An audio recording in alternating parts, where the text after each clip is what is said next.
Habang naglalakad si Riza ay may nahagip ang kanyang mga mata na isang pamilyar na tao. Kaya para makasigurado siya ay tinawagan niya ito. Nasaan ka? Ay, nasa bahay, bakit? Talaga lang ah. Oo nga, may kailangan ka ba? Sinong mga kasama mo? Ay, mga kaibigan ko, ano bang kailangan mo tsaka busy ako? Mga kaibigan pala ah. Nakalapit na si Rize sa kinaroroonan ni Mike na may kasamang babae at ang sweet-sweet pa nila, hinampos niya ito at nagulat nang makita siya.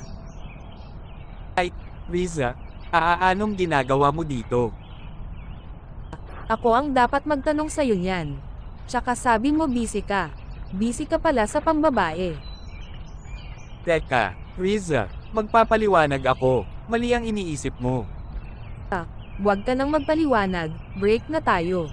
Magsama kayo ng babae na yan. Manloloko. Kulang pa ang sampal na yan kumpara sa ginawa mong panloloko sakin. Humagulhol ng iyak si Rize sa sakit na nararamdaman niya sa panloloko sa kanya ni Mike.